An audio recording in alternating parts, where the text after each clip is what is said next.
Every now and then I like to do an impromptu video where it might relate to something that's going on in the world, or maybe just something I just want to freestyle off the top of my head just to get off my mind and get off my chest.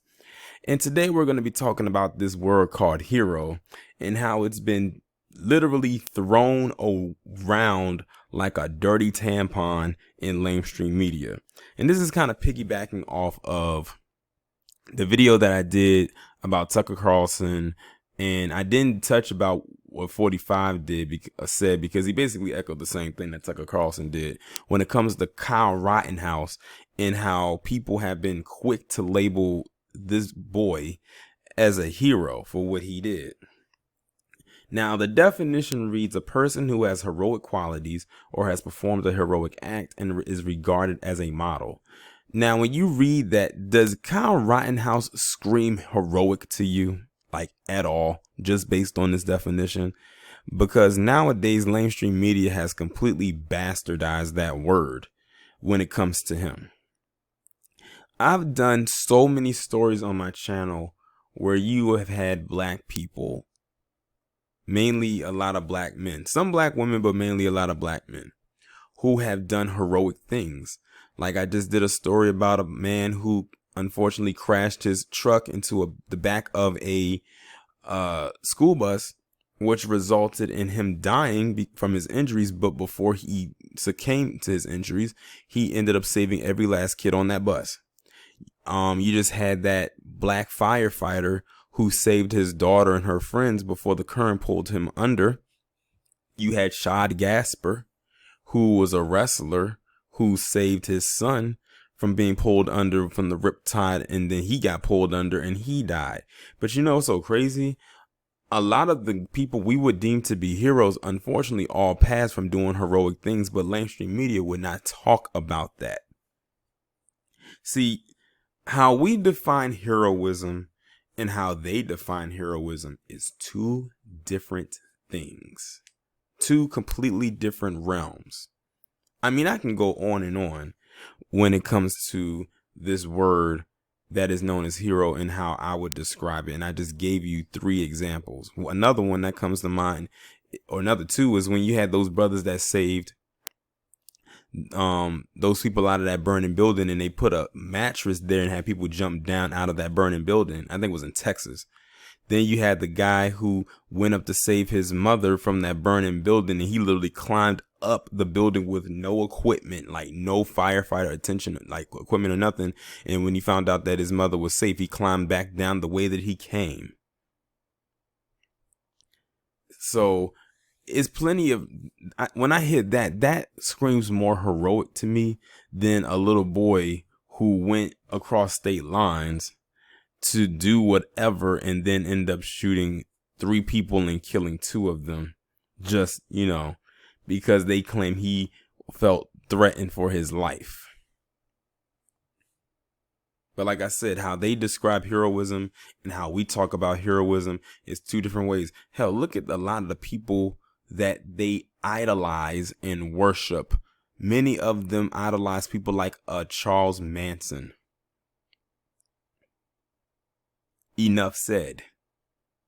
A lot of them idolize even fictional people who in fictional roles were serial killers. I wonder how many of them felt Jeffrey Dahmer was a hero to them, even though he was real. Let me give an example of a fictionalized person. I wonder how many of them feel that Michael Myers is a hero to them, or Jason Voorhees, or hell, even Freddy Krueger. But if we do something that is deemed heroic, we either don't get talked about, or they'll give us a little hint of airtime. Excuse me. Every single time. But I'm not upset about it because I know how lamestream media works. That's why I'm glad that I can, come on here day in and day out and give my take on things, whether people agree with it or not. But one thing's for certain, how they describe heroism and who they helm as a hero is very shaky to me. Hell, you even have some of these co-colonizing cohorts out here saying that 45 is a hero to black people. did they consult with all of us, or did they just consult with you? Because I don't know anybody who's black who has gone out and called him a hero or this savior, so to speak.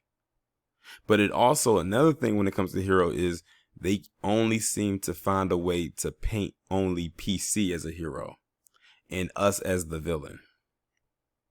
Every single time. Every time.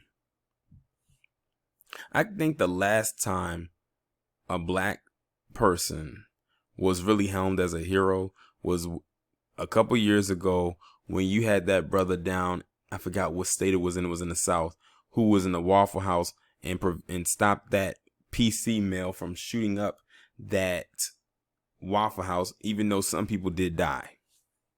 But he saved way more than they lost.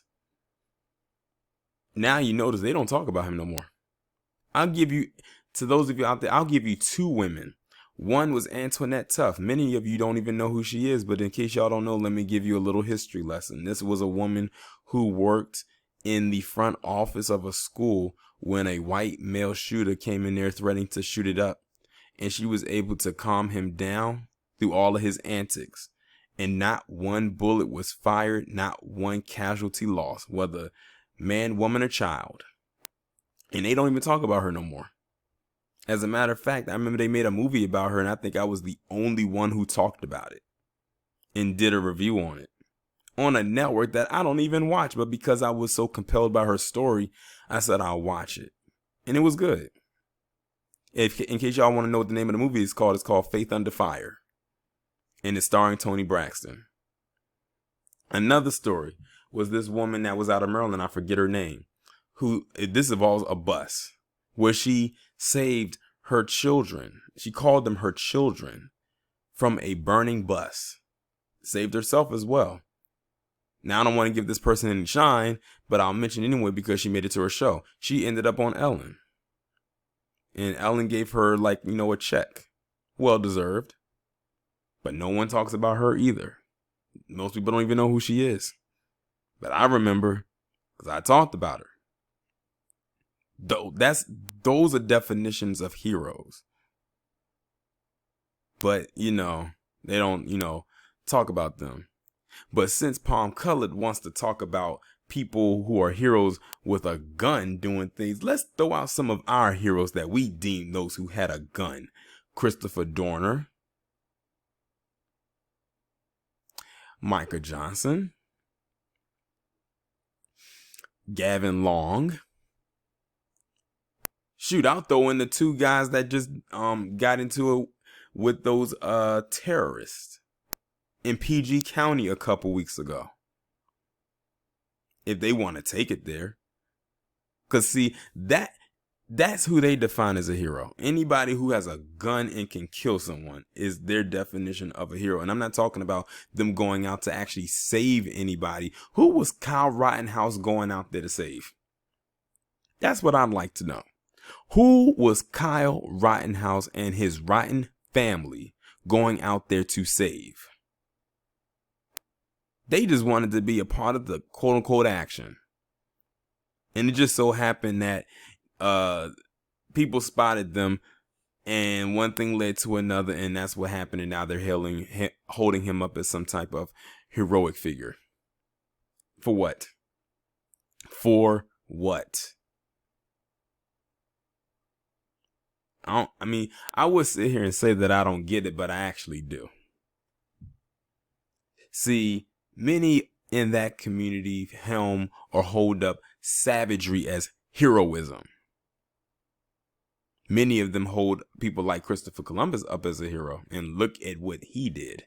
Look what he was able to accomplish in a very short amount of time.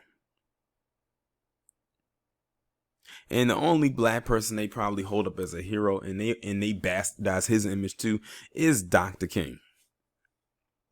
They completely bastardized his image and made and molded him into the image that they wanted him to be. And that was the safe Negro. That's the only time they'll ever give us a compliment, is if we backing up whatever the hell they say, no matter how ridiculous it sounds. Quiet as it's kept, That's why they would. That's why I wouldn't. They would never be a fan of me. Many of them not, but I know that they watch my videos, and I know. You know how I know? Because anytime I do a video about the Coonstress, and most recently the one I did about Tucker Carlson and his comments defending Kyle Rittenhouse, they come out in droves. I know many of them are probably subscribed to me to see what it is I'm going to say about them that day. But it's amazing. They will never come out when I talk about them opioids. You know, something else that they don't talk about. But that's really all I have to say about this. I'm going to let y'all sit and dwell on the words I've just said in the last 10 minutes and 50 seconds.